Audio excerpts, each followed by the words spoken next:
Ma'asyiral muslimin, sidang salat Jumat rahimakumullah. Tidak henti-hentinya marilah kita selalu senantiasa terus menerus agar meningkatkan, menaikkan, meninggikan iman dan takwa kita.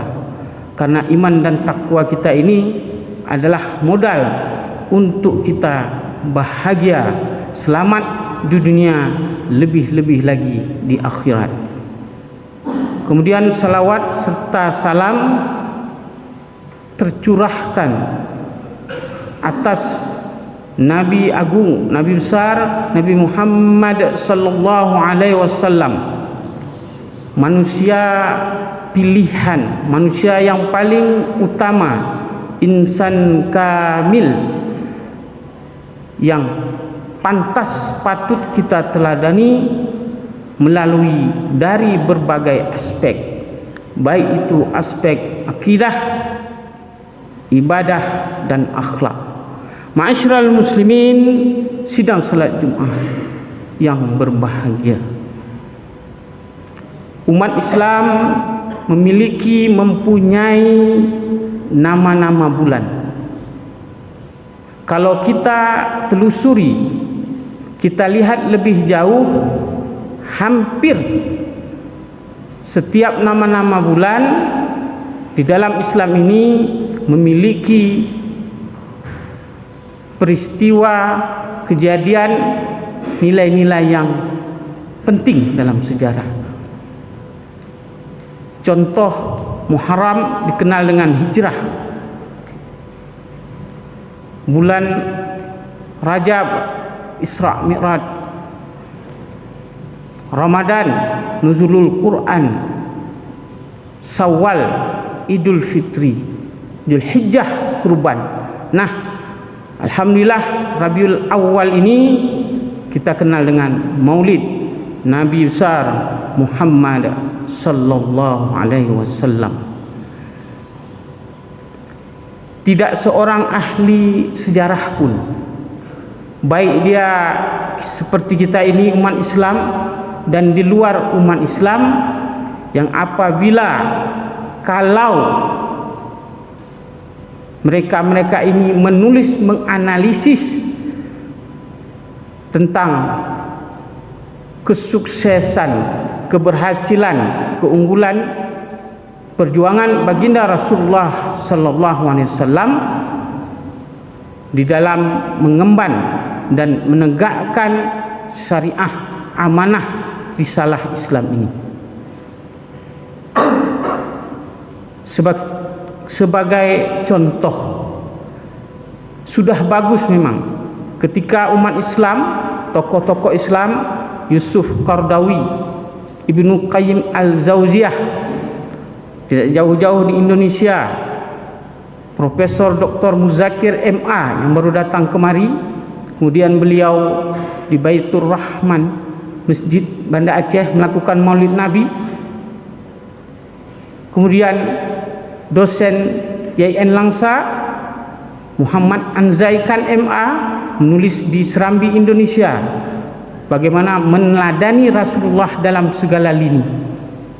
Juga Bapak Muhammad Reza Fadil MA di dalam Republika menulis cinta sejati, bagaimana para sahabat perwujudannya cinta, begitu cinta amat, sangat-sangat cinta kepada baginda Rasulullah sallallahu alaihi wasallam. Tetapi ini ada nilai lebihnya, novelty-nya, bagaimana di luar umat Islam juga mengakui keberhasilan, kesuksesan perjuangan baginda Rasulullah sallallahu alaihi wasallam. Misalkan Michael H. Hart, dia menulis 100 tokoh di dunia yang berpengaruh pada tahun 1978, dan ini banyak yang kontroversial, mempertanyakan. Tetapi untuk umat Islam ini sudah alhamdulillah sudah sangat bagus. dan beliau menempatkan baginda Nabi besar Muhammad sallallahu alaihi wasallam yang pertama.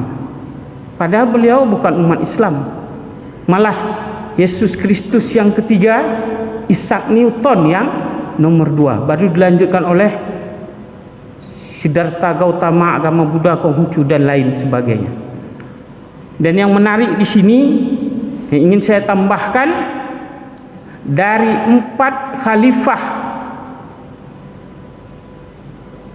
Mitchell Edhard memasukkan Umar bin Khattab urutan ke-50.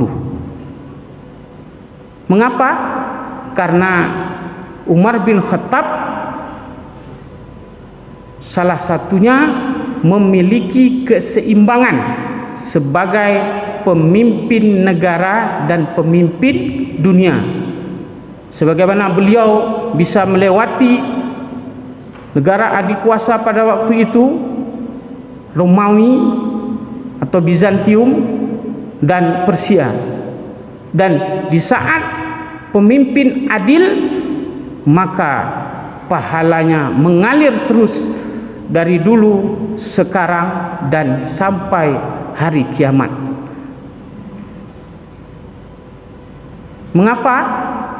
Kalau kita lihat dalam hadis ada 7 naungan yang akan dinaungi oleh Allah dalam akhirat. Yang pertama adalah pemimpin yang adil. Ma'asyiral muslimin, sidang salat Jumat rahimakumullah, rahmat yang terbesar diberikan Allah Subhanahu wa taala kepada umat manusia dan seluruh alam semesta adalah diutusnya baginda Rasulullah sallallahu alaihi wasallam. Sebagaimana di dalam surah Al-Anbiya surah ke-21 ayat 107, A'udzubillahi minasyaitonir rajim, wa ma arsalnaka illa rahmatan lil alamin. Dan tidak aku utus kamu Muhammad kecuali sebagai rahmatan lil alamin. Adapun hikmah manfaat dari peringatan Maulid Nabi besar Muhammad sallallahu alaihi wasallam secara singkat, yang pertama memotivasi, mendorong umat Islam untuk bersalawat kepadanya, bersalawat kepada Nabi Muhammad sallallahu alaihi wasallam. Dan ini sungguh-sungguh diperintahkan juga oleh Allah Subhanahu wa taala. Sebagaimana di dalam surah Al-Ahzab yang ke-33 ayat 56, A'udzubillahi minasyaitonir rajim, innallaha wa malaikatahu yusholluna 'alan nabi ya ayyuhallazina amanu sallu 'alaihi wa sallimu taslima. Sesungguhnya Allah dan malaikat-malaikatnya bersalawat kepada nabinya. Hai orang-orang yang beriman, bersalawatlah kamu atas nabi dan ucapkanlah salam penghormatan kepadanya. Di dalam hadis juga dinyatakan bagaimana kelebihan dari salawat ketika baginda Rasulullah sallallahu alaihi wasallam naik mimbar seperti ini di bulan Ramadan. Rasulullah mengatakan amin 3 kali. Ketika turun, para sahabat bertanya, apa maksud 3 amin? Ternyata para malaikat berdoa dan diaminkan oleh baginda Rasulullah sallallahu alaihi wasallam. Malaikat yang berdoa diaminkan oleh nabi kita. Apa itu? Yang pertama, jangan durhaka kepada orang tua. Yang ketiga, tidak memaksimalkan, tidak beribadah di bulan Ramadan padahal begitu banyaknya pahala diberikan oleh Allah Subhanahu wa taala. Dan yang ketiga, celaka orang yang tidak berselawat kepada Nabi Muhammad sallallahu alaihi wasallam. Ketika Allah memerintahkan kita berhaji, Allah tidak naik haji. Allah memerintahkan kita solat, tidak, zakat tidak.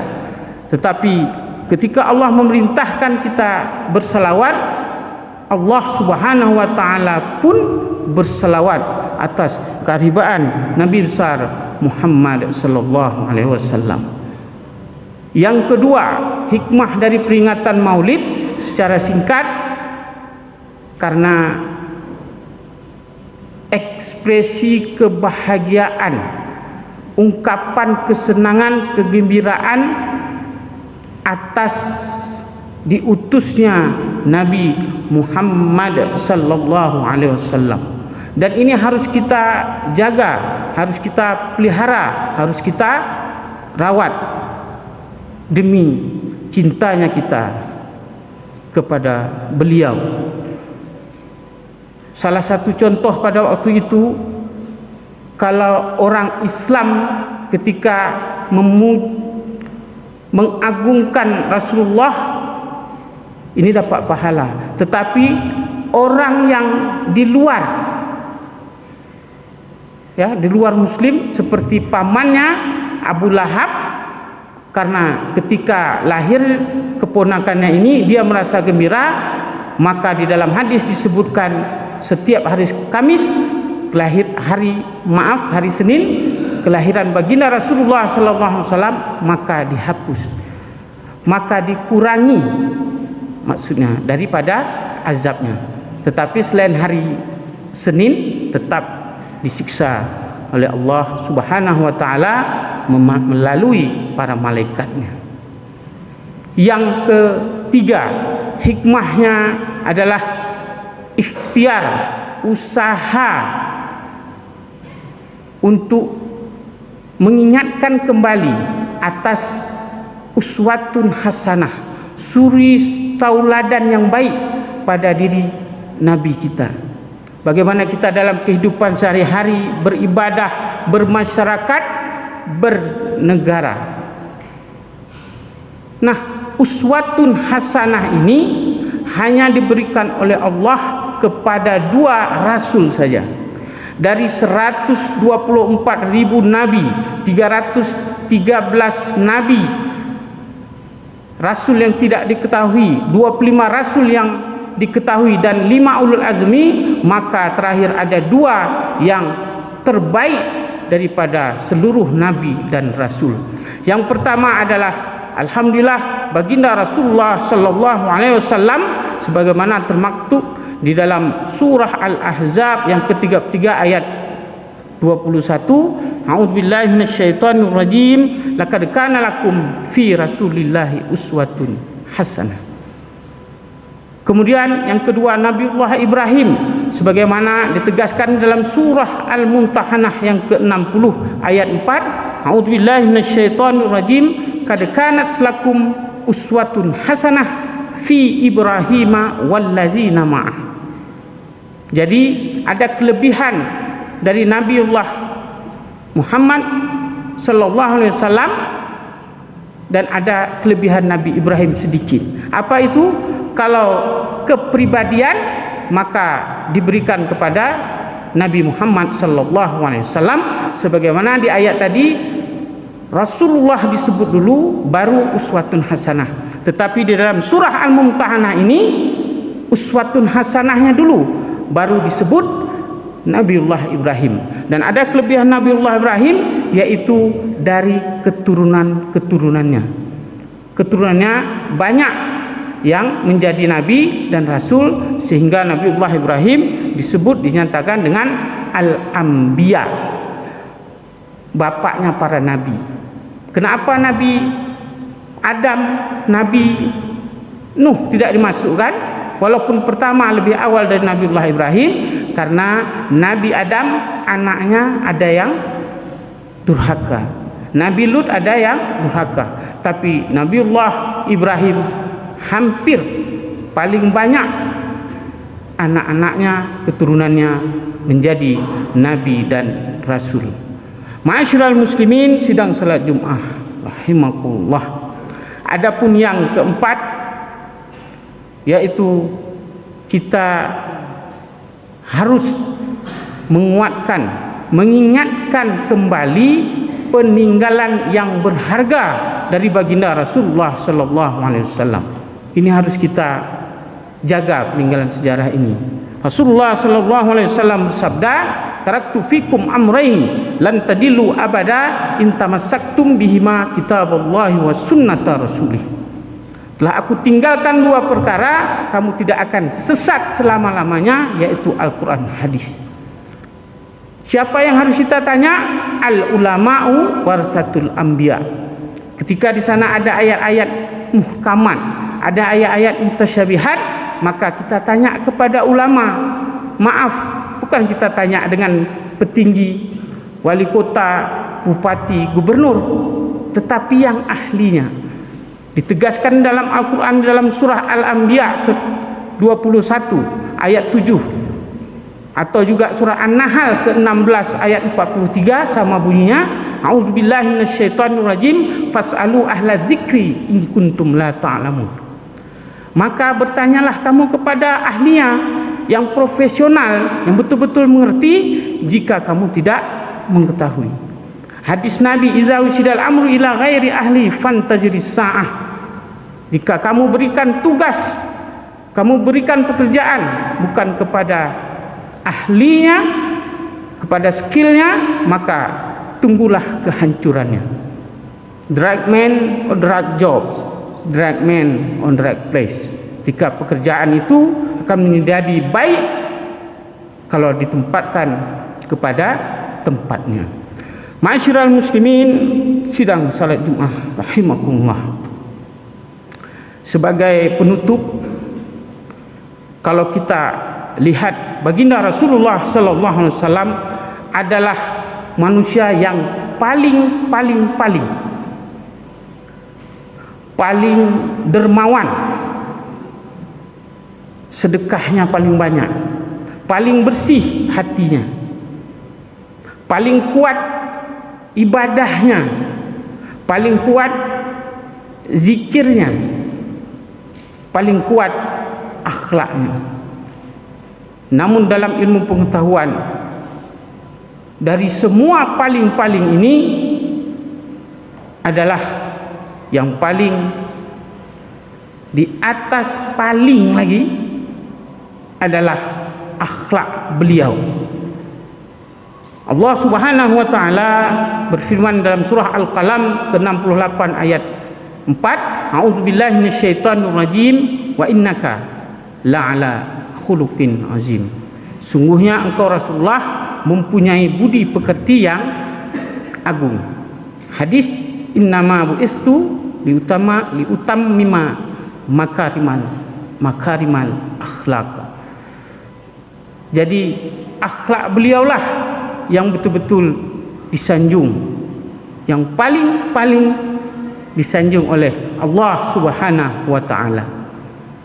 Orang Islam mengatakan Rasulullah mulia, baik, tapi lebih baik lagi kalau non muslim, tapi lebih baik lagi para malaikat, dan yang paling baik ketika Allah Subhanahu wa taala pun memuji baginda Rasulullah sallallahu alaihi wasallam. Sebagai contoh akhlak beliau, ketika suatu hari petinggi-petinggi Quraisy berkumpul bagaimana untuk menjelek-jelekkan, memfitnah baginda Rasulullah sallallahu alaihi wasallam dengan pemberian gelar Al-Kadzab. Al-Kadzab ini adalah pembohong. Tetapi pada saat itu juga Abu Jahal, paman Nabi sendiri pun tidak setuju, karena Rasulullah dianggap sebagai orang yang amanah, yang paling jujur. Muncul pertanyaan, mengapa Abu Jahal tidak setuju tetapi dia tetap membenci Rasulullah? Karena kalau bahasa kita di dalam buku Profesor Dr. Badriatin MA, sejarah Rasulullah, ada 5 setidaknya orang-orang kafir Quraisy itu marah atau palak kepada baginda Rasulullah sallallahu alaihi wasallam. Setidaknya ada 2 di sini, yaitu dihilangkannya nenek moyang mereka menjadi kenabian, dan dihancurnya patung-patung, padahal patung-patung tersebut sebagai rezeki mereka. Jadi demi kebangsawanan mereka, demi harga diri mereka, walaupun Rasulullah sallallahu alaihi wasallam orang yang jujur, yang baik, mengalahkan semua. Menjadi Rasulullah itu sama saja Rasulullah itu dibenci karena menghina nenek moyang mereka. Pernah suatu hari Abu Jahal, Abu Lahab mendengar Rasulullah sallallahu alaihi wasallam mengaji malam-malam, berdua dengan senang hatinya mendengar Rasulullah mengaji. Singkat cerita, muncul pertanyaan, kenapa mereka tidak masuk Islam? Itu tadi, karena demi kebangsawanannya lah maka semua kebaikan Rasulullah dianggap tidak berarti. Mudah-mudahan apa-apa yang saya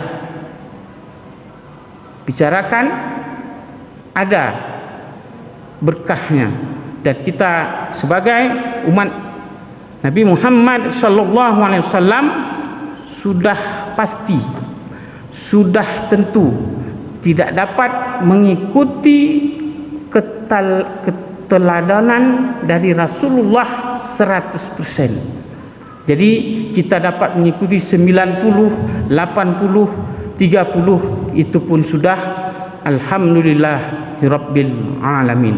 Mudah-mudahan ada berkahnya. Barakallahu li wa lakum fil Qur'anil azim wa nafa'ani wa iyyakum ma fihi minal ayati wadh-dhikril hakim. Taqabbala minni wa minkum tilawatahu innahu was sami'un alim. Fastaghfiruh innahu wal ghafurur rahim.